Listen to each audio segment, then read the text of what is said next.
할렐루야. 2022년 2월 10일 목요일 새벽 기도를 시작하도록 하겠습니다. 사도신경으로 우리의 신앙을 고백하시겠습니다. 나는 전능하신 아버지 하나님 천지의 창조주를 믿습니다. 나는 그의 유일하신 아들 우리 주 예수 그리스도를 믿습니다.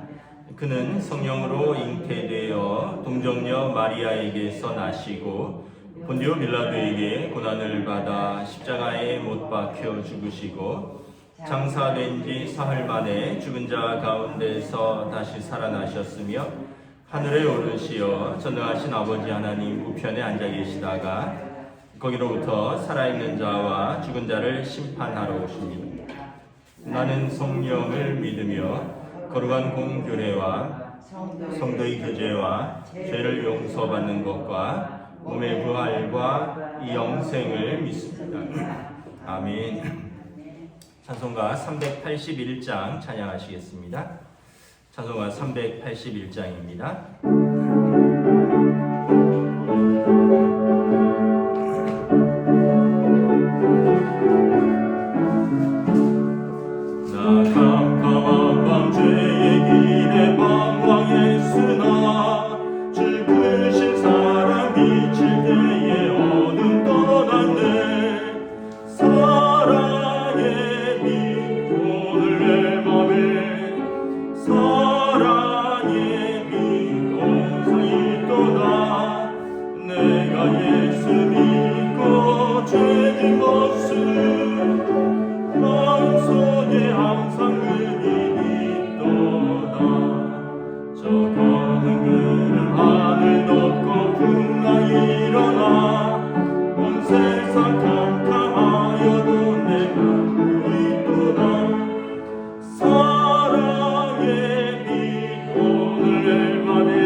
신약성경 누가복음 11장 29절에서 36절까지 말씀입니다.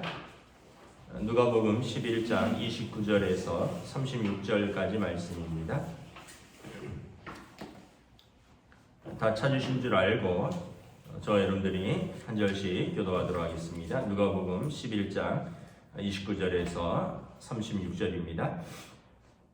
무리가 모였을 때 예수께서 말씀하시되 이 세대는 악한 세대라 표적을 구하되 요나의 표적밖에는 보일 표적이 없나니 그러나 니느웨 사람들에게 표적이 됨과 같이 인자도 이 세대에 그러하리라.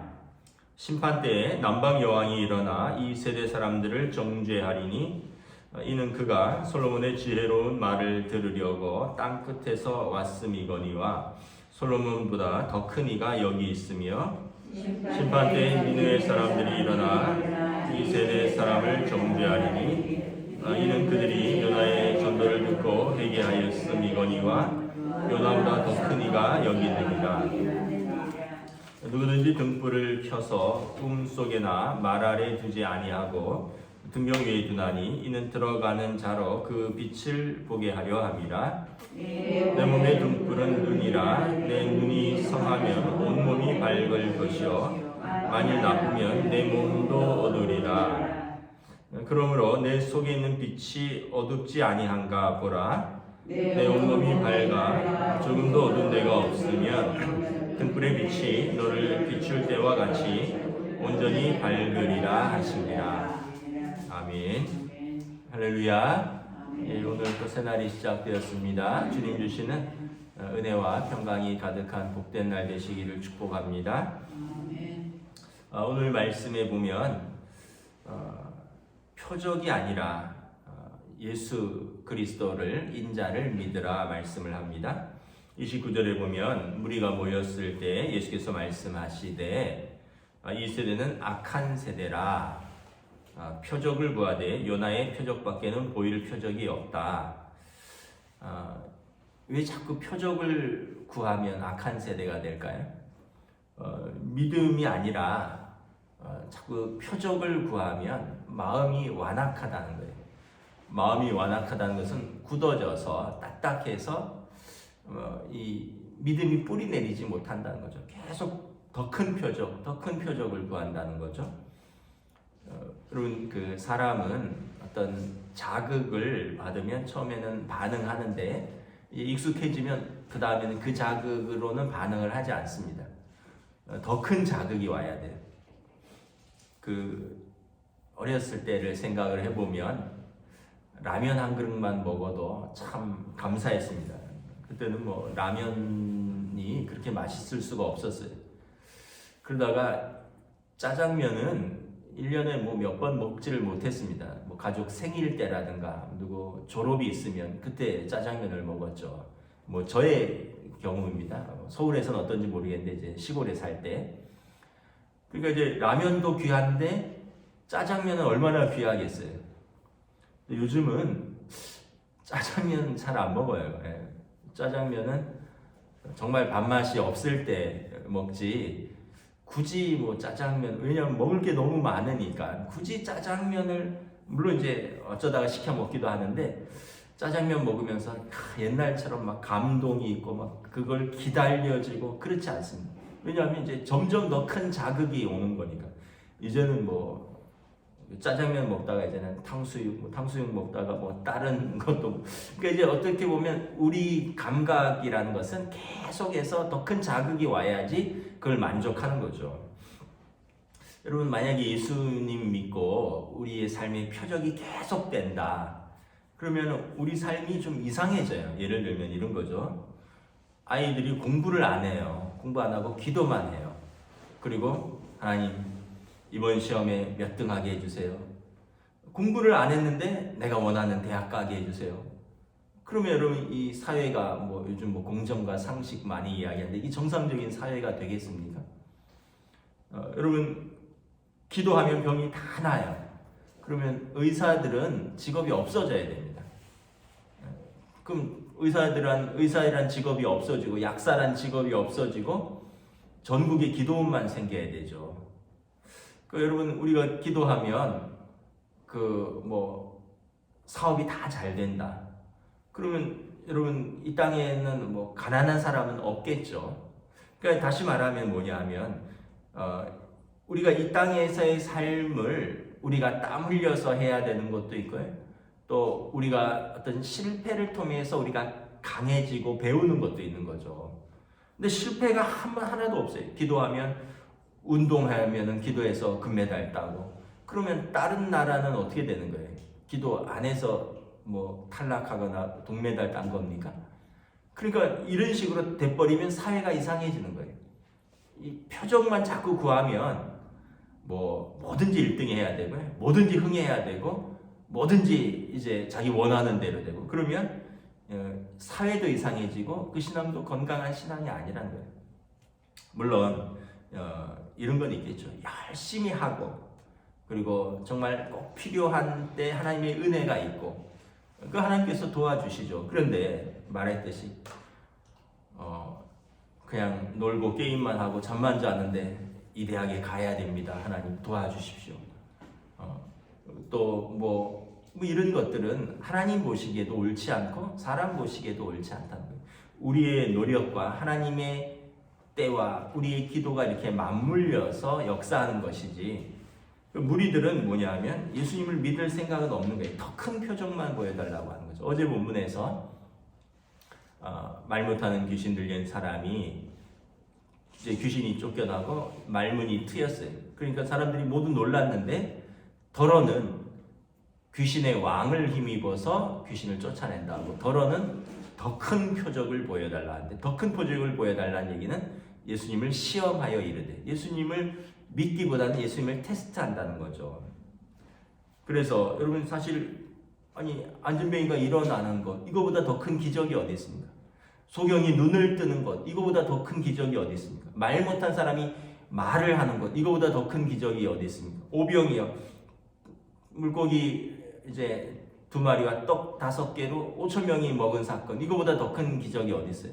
근데도 계속 사람들은 믿을 생각을 하지 않고 계속해서 더 큰 기적을 요구한다는 거죠.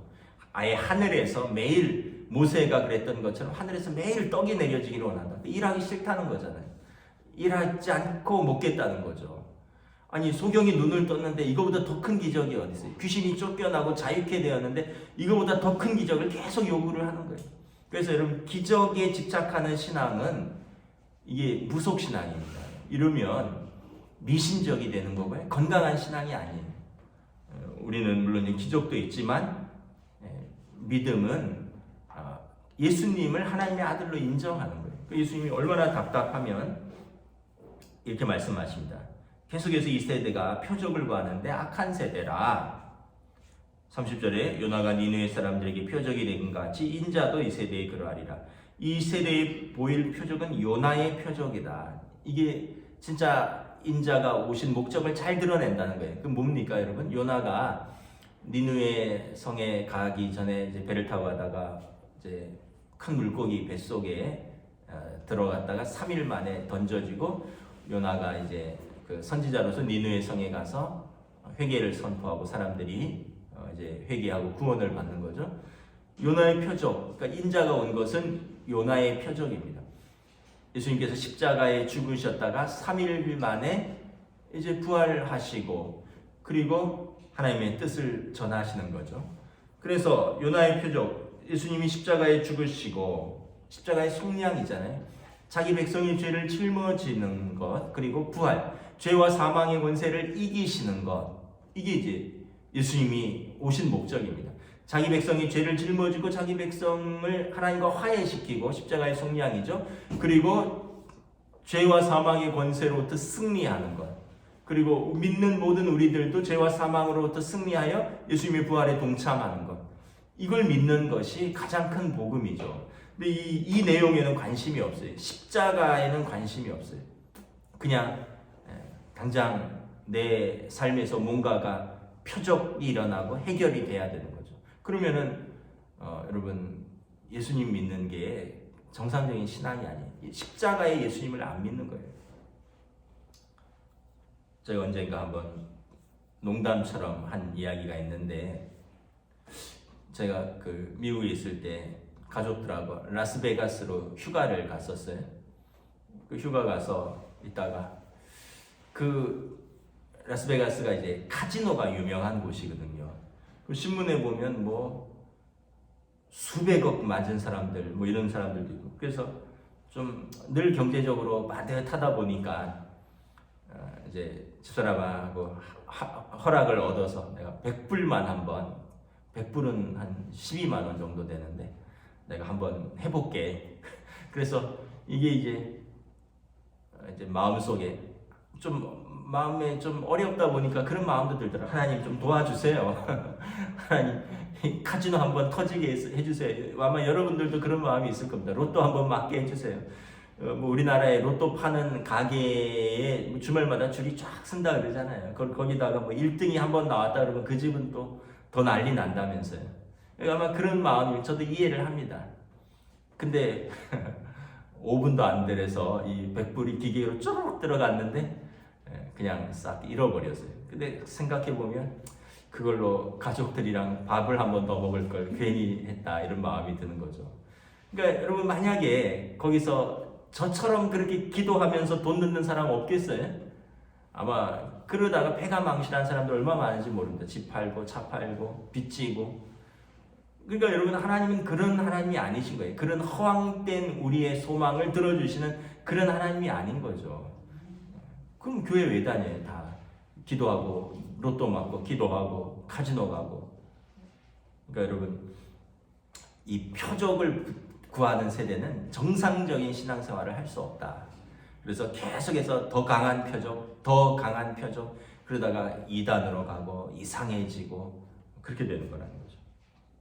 예수님께서 31절에 심판 때에 남방 여왕이 일어나 이 세대 사람들을 정죄할 것이다. 왜냐하면 이 남방 여왕은 땅 끝에서부터 솔로몬의 지혜로운 말을 들으려고 땅 끝에서부터 오는 열심이 있었다는 거죠. 그런데 이 세대는 지금 인자가 와서 예수님 솔로몬보다 더 큰 이 인자가 와서 그들에게로 와서 하나님 나라를 전파하는데 안 믿는다는 거예요.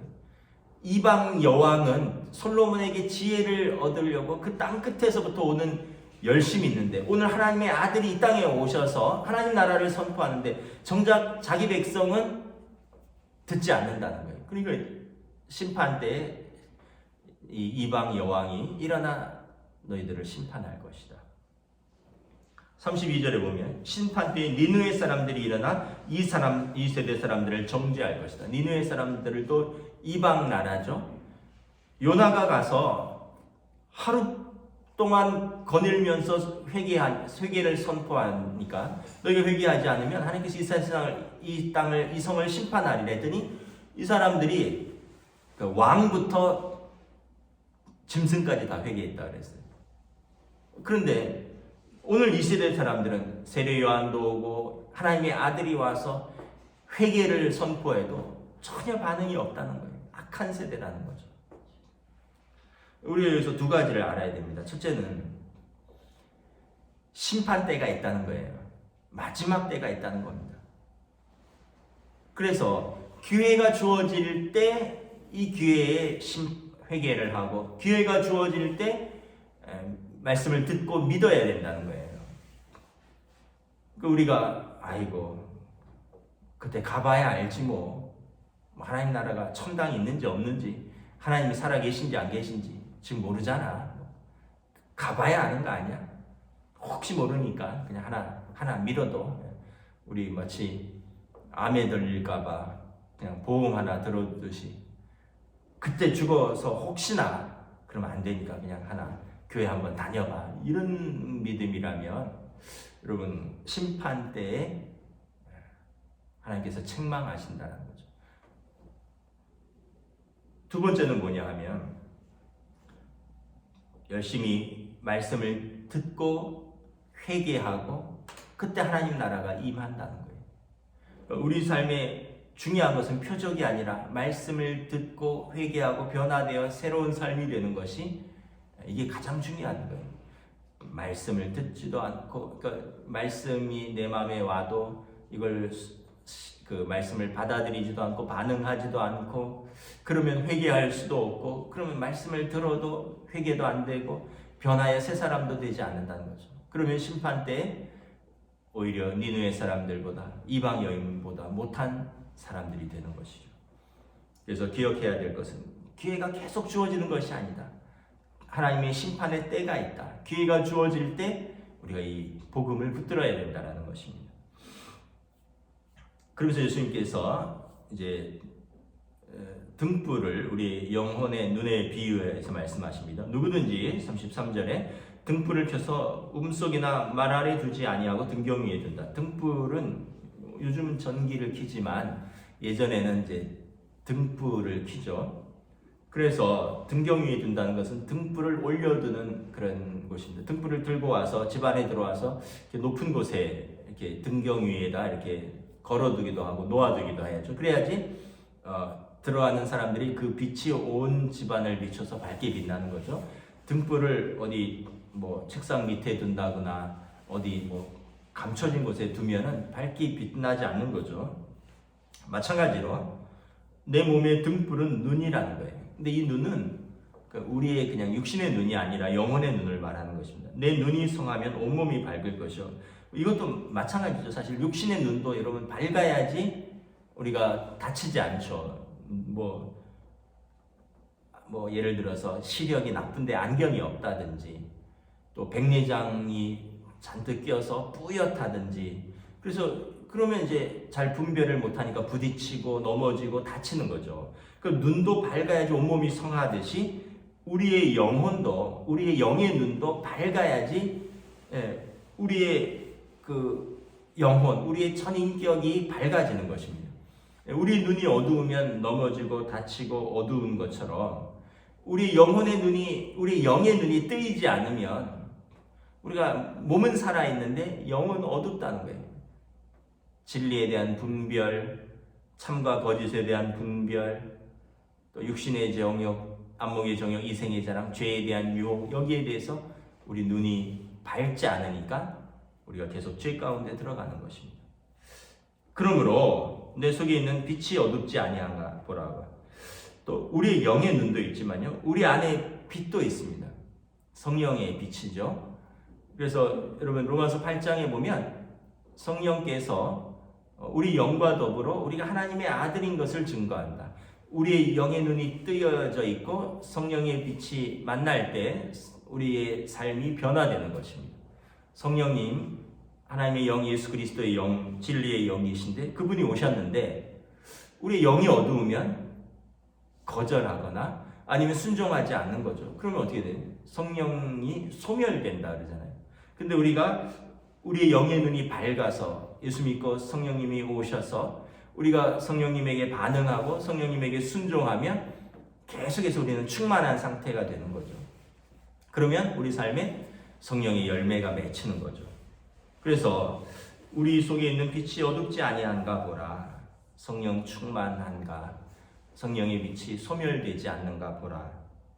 그래서 내 온몸이 밝아 조금도 어두운 데가 없으면 등불의 빛이 너를 비출 때 온전히 밝으리라 하십니다. 그래서 여러분 눈 좋은 것도 중요하지만 눈이야 뭐 안경 쓰면 되고 뭐 백내장이야 수술하면 되죠. 근데 성령의 그 조명을 받아서 우리의 영의 눈이 뜨이는 것은 무엇이냐 하면 말씀을 듣고 믿고 그리고 예수 그리스도를 영접한 가운데 그 말씀을 반응하는 것입니다. 말씀에 반응해야지 그래 뭐 그렇다더라 나는 내 길을 간다 그리고 듣기만 듣고 반응하지 않으면 우리 안에 있는 성령의 빛이 소멸되는 것이고 그러면 우리의 삶이 변화가 일어나지 않는 것이죠. 그래서 여러분 영의 눈이 뜨여야 되고요. 그래서 성령의 빛이 조명될 때 우리가 말씀에 반응하고 순종하고 그래서 우리의 삶이 변하여 새 사람이 되고 열매가 맺는 것. 이것이 이제 영의 원리인 것이죠. 이 시대 사람들은 그럴 생각은 안 하고 예수님의 말씀에는 관심이 없고 누가 눈을 떴냐, 누가 일어났냐, 누가 살았냐 이런 것만 관심이 있다는 거예요. 그 예수님이 보실 때 마음이 완악하고 악한 세대라. 이방 여인도 지혜를 그렇게 구하는 니느웨 사람들도 선지자의 말씀 한 번 듣고 그렇게 회개하는데 정작 자기 백성은 그 많은 기적과 이적을 보아도 배척하고 죽이려 하니 예수님 마음이 참 답답하신 것이죠. 말씀을 마치겠습니다. 우리들도 여러분 우리 삶에 기적과 이적이 있으면 좋죠. 감사하죠. 근데 계속 그걸 붙들고 살아갈 수는 없다. 우리에게 주어져 있는 하나님의 말씀을 붙들고 살아가면 진짜 우리 삶이 변화되면 그게 기적이죠. 여러분 병이 낫는 것도 기적이고 뭐 원하는 대학에 들어가는 것도 기적인데 우리가 변화해 새 사람 되는 것이 가장 큰 기적 아닌가요? 우리 삶은 그대로인데 주변만 자꾸 좋아져요. 나는 계속 나빠져요. 그럼 그게 정말 변화된 것인가요? 주변과 상황은 별로 나아지지 않는데 내가 계속 변하여 새 사람이 돼요. 그럼 이게 기적이죠. 저 여러분들도 오늘 하루도 여러분 다시 한번 또 말씀에 반응하고 말씀에 순종하고 또 성령님, 우리 안에 계신 성령님의 순종하며 믿음으로 나아가는 복된 하루 되시기를 주님의 이름으로 축복합니다. 아멘. 기도하겠습니다.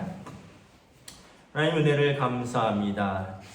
참으로 예수님을 보고 듣고 또 예수님의 기적을 보았고 병이 낫고 귀신이 쫓겨남에도 불구하고 그들은 예수님에게 더 큰 기적을 요구하고 예수님이 하신 일들을 하나하나 꼬투리 잡아 신성모독이라 하며 왜 안식일에 병을 고치느냐 일하느냐 하면서 결국 예수님을 배척하고 십자가에 못 박았습니다. 예수님 말씀하신 것처럼 표적을 구하는 이 세대는 믿음이 없는 거로 마음이 완악하고 악한 세대라 말씀하십니다. 오늘 우리에게 어떤 신앙인가? 우리 어떤 신앙이 건강한 신앙인가? 우리가 영의 눈을 뜨고 우리 안에 계신 성령님의 우리가 온전히 순종하는 믿음의 삶인가? 아니면 우리도 이 예수님께서 책망하신 이 세대 사람들처럼 믿음은 없고 오직 표적만 구하는 세대인가? 다시 한번 무엇이 건강한 신앙이고 무엇이 제자의 길인가? 오늘 또 말씀 앞에 돌아보며 믿음으로 나아가는 저희들로 인도하여 주시옵소서. 감사를 드리오며 우리 주 예수 그리스도 이름으로 기도드리옵나이다. 아멘. 하늘에 계신 우리 아버지, 아버지의 이름을 거룩하게 하시며 아버지의 나라가 오게 하시며 아버지의 뜻이 하늘에서와 같이 땅에서도 이루어지게 하소서. 오늘 우리에게 일용할 양식을 주시고 우리가 우리에게 잘못한 사람을 용서하여 준 것 같이 우리 죄를 용서하여 주시고 우리를 시험에 빠지지 않게 하시고 악에서 구하소서. 나라와 권능과 영광이 영원히 아버지의 것입니다. 아멘.